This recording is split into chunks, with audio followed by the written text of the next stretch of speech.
Hey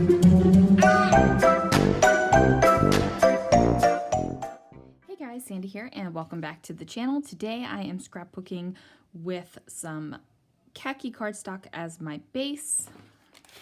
It is actually the Martha Stewart twine color. I have these two photos of a scrapbooking retreat that happened inside of a barn, and I have the Farmhouse Friends stamp set from Brutus Monroe. So I think I can make something fun happen with this. Let's see what I can do. Okay, so I have myself some white cardstock down on my mat here.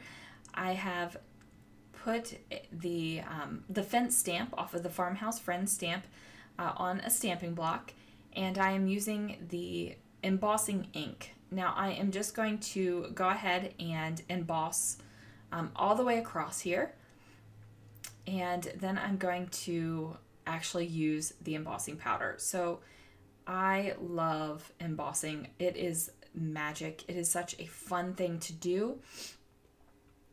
Look at that. It's like invisible, and then all of a sudden you have ink. Now I made a huge mess with my embossing powder on this day. So as you can see, there's a little bit right there, and I'm like, oh, I don't have enough embossing powder. And I just made a mess. Like, look at that. It's atrocious. So that took a minute to clean up. I'm not going to make you watch that. Then I just heat embossed the fences right here, and now I'm going to fussy cut. Now I am fussy cutting with a pair of scissors that feels good in my hand. That is my number one tip. And then, you know, cut off the excess bits. So I went ahead and cut off those excess bits so it would be easier to handle.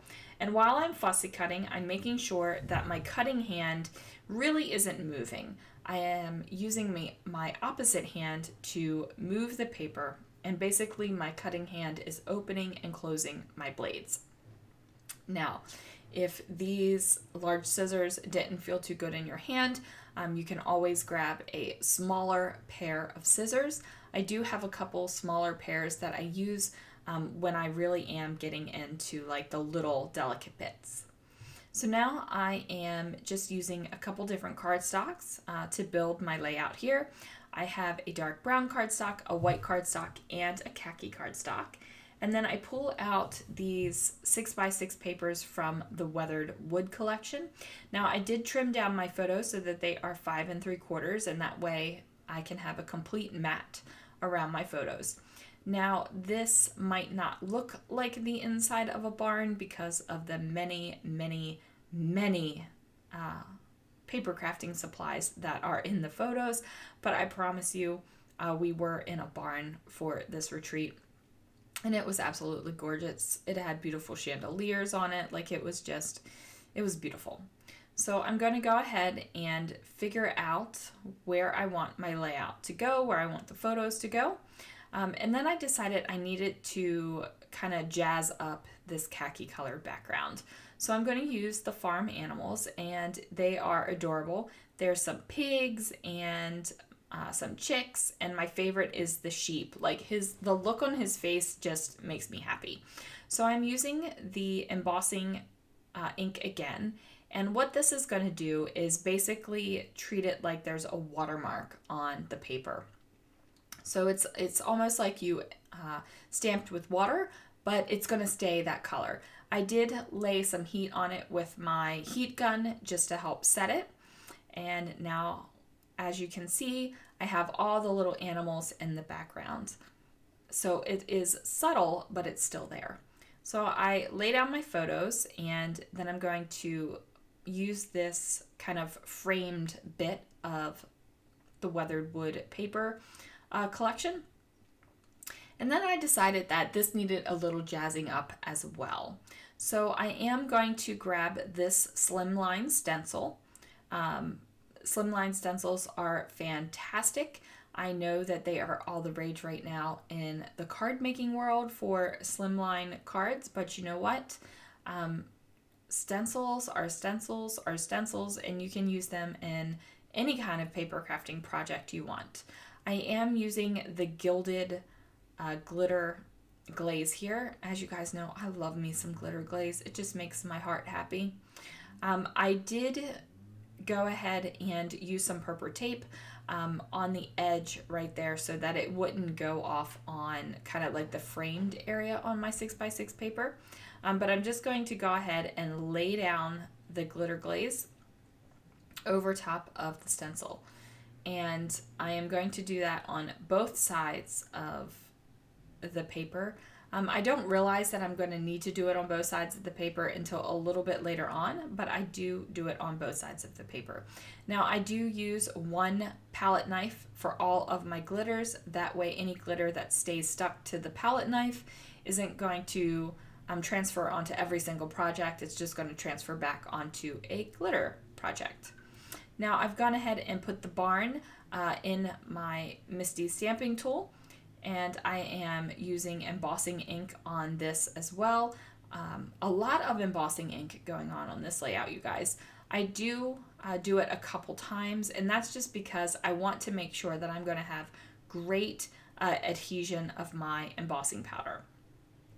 Now I was thinking about doing this in clear and doing some coloring, but ultimately I decided to go with black, and I just lay that down there, and now I have this great image. So we're going to go ahead and heat emboss the image now, and this is my favorite part. I love watching the powders turn into like the smooth, melty deliciousness. It's just one of my favorite things. But when you're doing that, make sure that you have heat embossed everything. If you take a peek down there at the little hay bale next to the barn, I kind of forgot and I missed a spot. So I'm going to cover that up with something else, but I did miss a spot. I am painting in my image with my Aqua Pigments here, and I am being super lazy and not even putting them in a palette.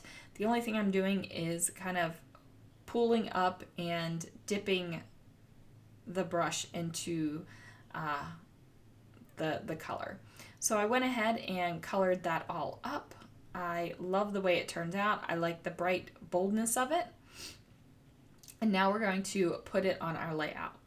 So I was just testing that out. My glitter glaze was dry. I'm going to layer that up there.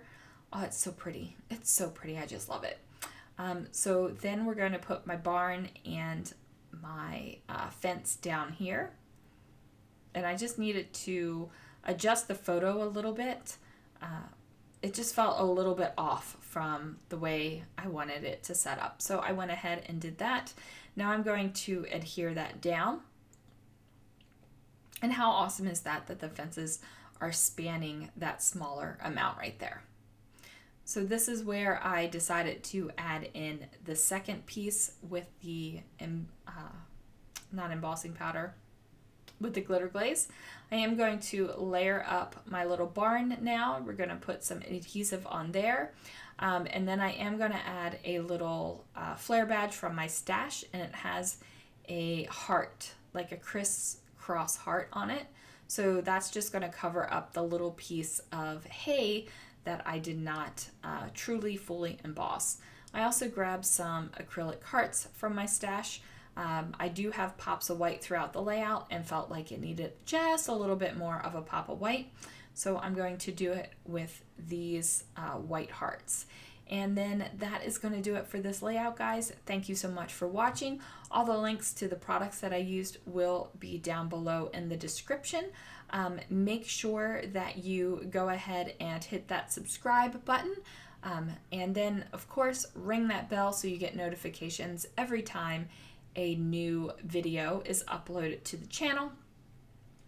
Oh, I forgot about the title. So we're going to go ahead and get the title down. I'm just using some letters from my stash. I decided to go with some gold ones because of the gilded embossing. I keep calling it embossing powder.